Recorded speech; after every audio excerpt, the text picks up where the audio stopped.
Hello, Hare Krishna. Just realized I need to close the door. So today we're reading from Krishna book, chapter 15. It's been a while. Yeah, my apologies. I've been out of it and missing it. In the last chapter we had the prayers by Lord Brahma to Lord Krishna. That took actually 2 sessions of half an hour because it was a long chapter and it was a nice chapter.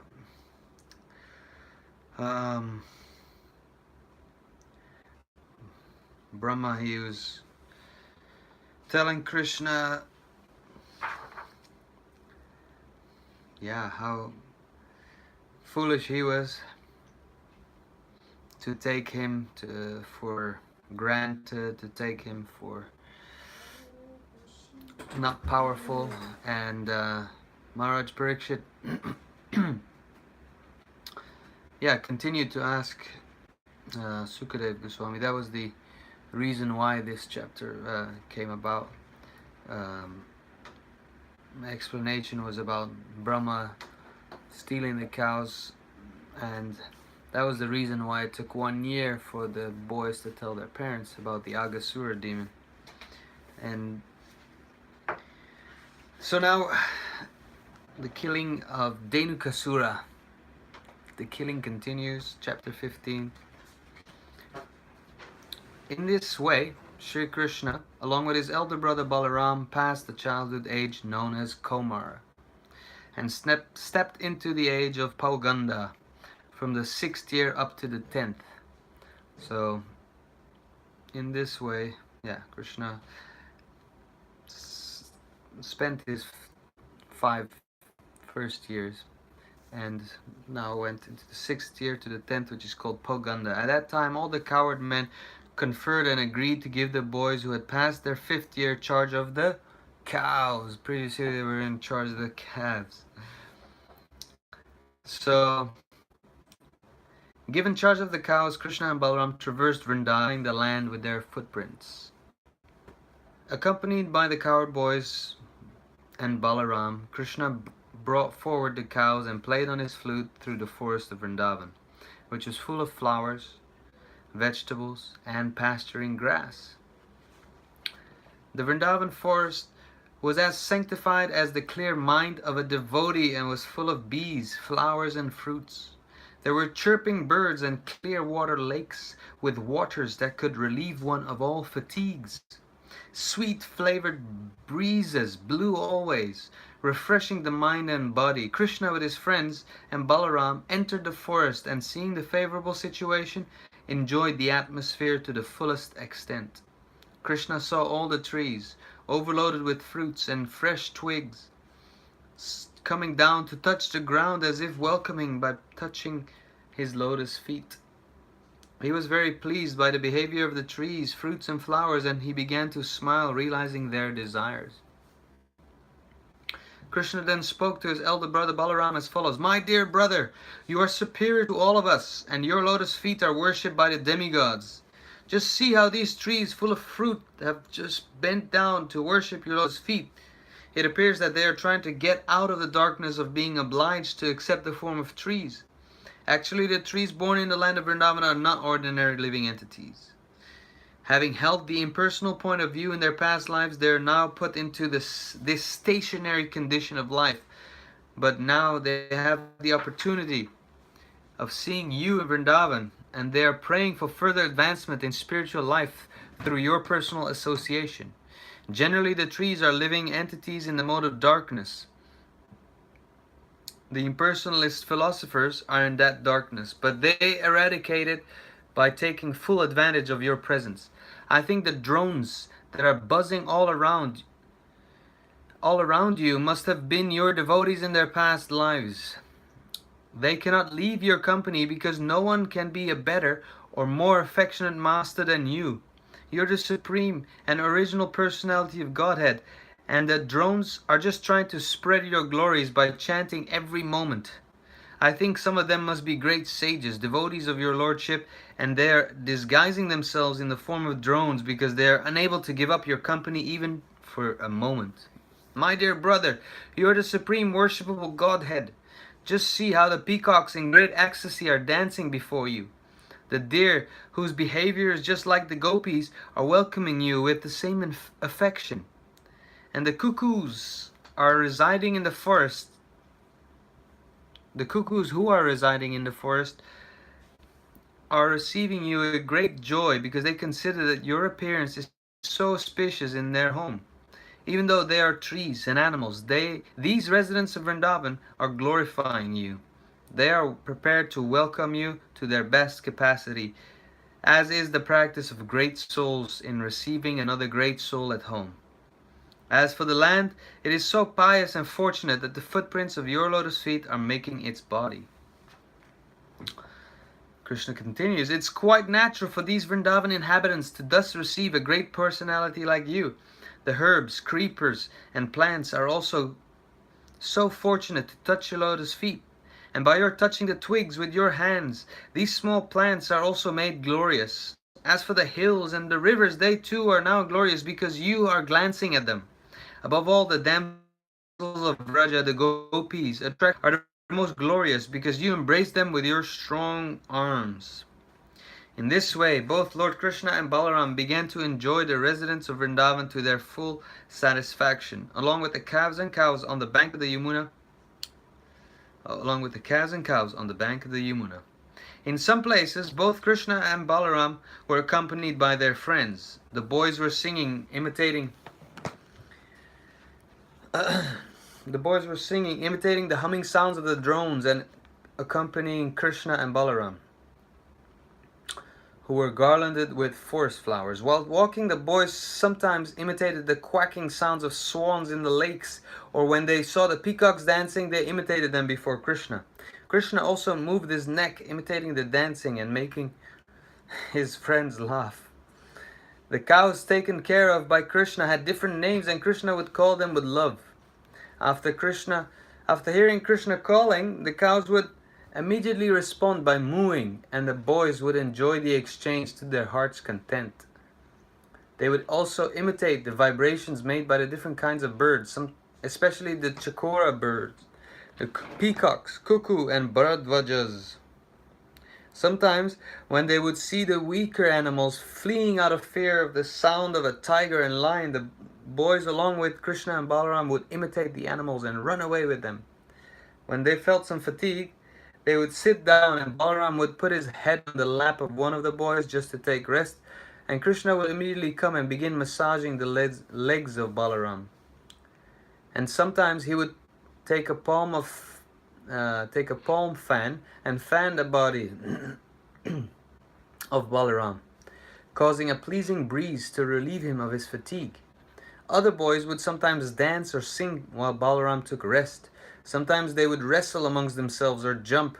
When the boys were thus engaged, Krishna would immediately join them, and catching their hands, he would enjoy their company and laugh and praise their activities.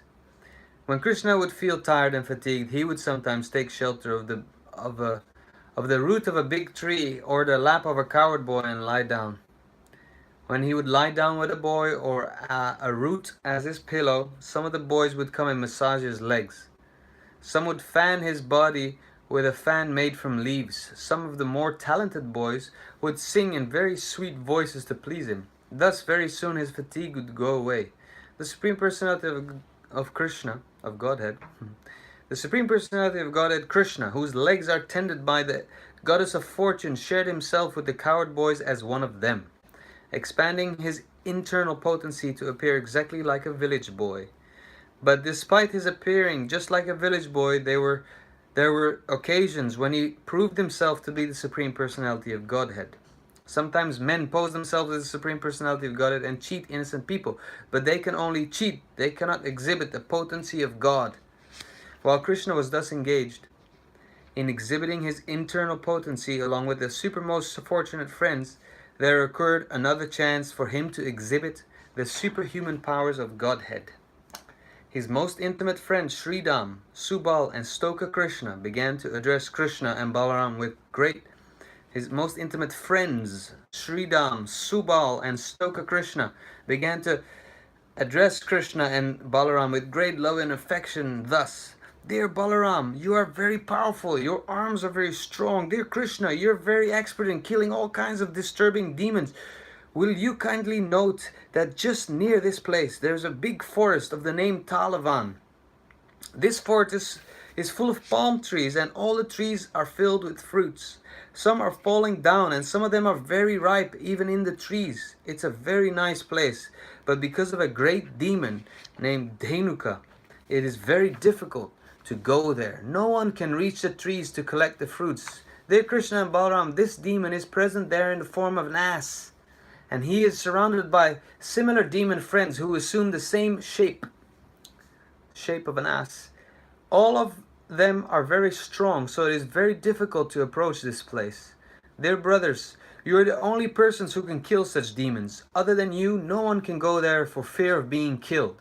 Not even animals go there, and no birds are sleeping there. They have all left. One can only appreciate the sweet aroma that is coming from that place. It appears that up until now, no one has tasted the sweet fruits there, either on the trees or on the ground. Dear Krishna, to tell you frankly, we are very attracted by this sweet aroma. Dear Balaram, let us all go there and enjoy these fruits. The aroma of the fruits is now spreading everywhere. Don't you smell it from here? When Balaram and Krishna were thus petitioned by their smiling intimate friends, they were inclined to please them, and they began to proceed towards the forest, surrounded by all their friends. Immediately upon entering the Talavan, Balaram began to yank the trees with his arms, exhibiting the strength of an elephant. Because of his jerking, all the ripe fruits fell down on the ground. Upon hearing the sound of the falling fruits, the demon Dhenuka, who was living there in the form of an ass, began to approach with great force, shaking the whole field so that all the trees began to move as if there were an earthquake. The demon appeared first before Balaram and began to kick his chest with his hind legs. At first Balaram did not say anything, but the demon with great anger began to kick him again more vehemently. This time Balaram immediately caught hold of the legs of the ass with one hand and, wheeling him around, threw him into the treetops. While he was being wheeled around by Balaram, the demon lost his life. Balaram threw the demon into the biggest palm tree about, and the demon's body was so heavy that the palm tree fell upon other trees, and several fell down. It appeared as if a great hurricane had passed through the forest, and all the trees were falling down one after another.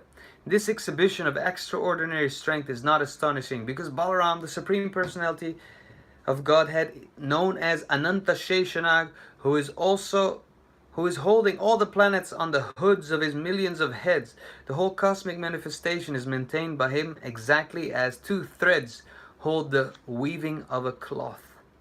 After the demon was thrown into the trees, all the friends and associates of Dhenukasura immediately assembled and attacked Balaram and Krishna with great force.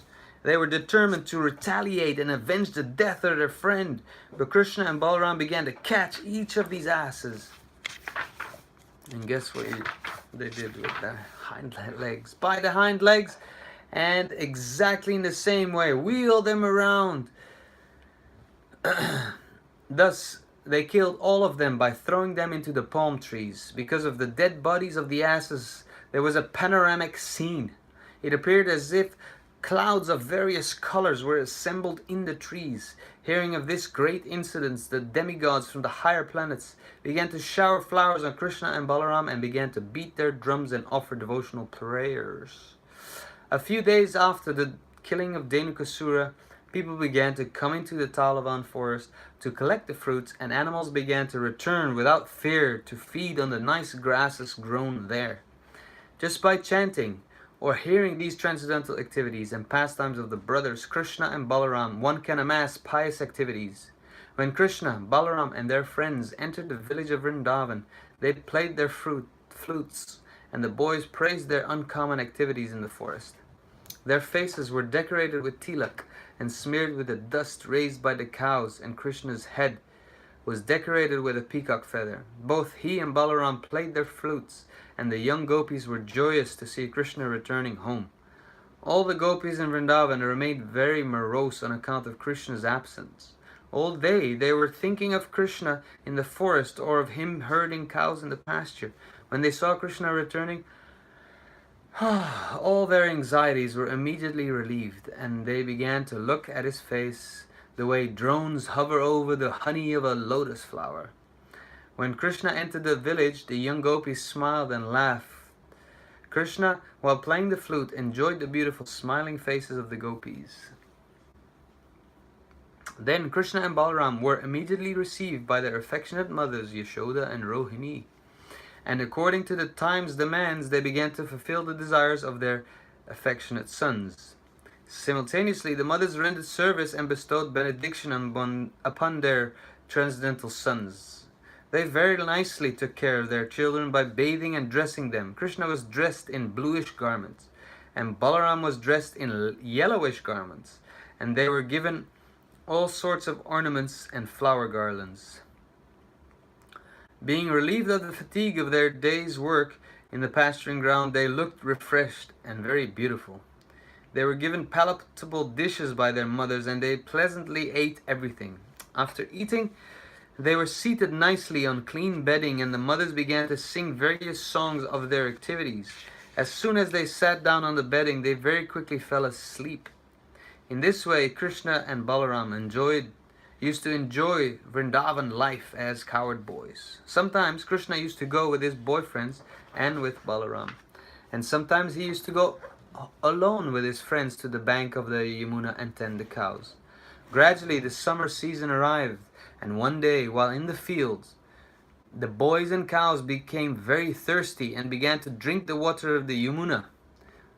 The river, however, was made poisonous by the venom of the great serpent known as Kalia. Because the water was so poisonous, the boys and cows became visibly affected immediately after drinking.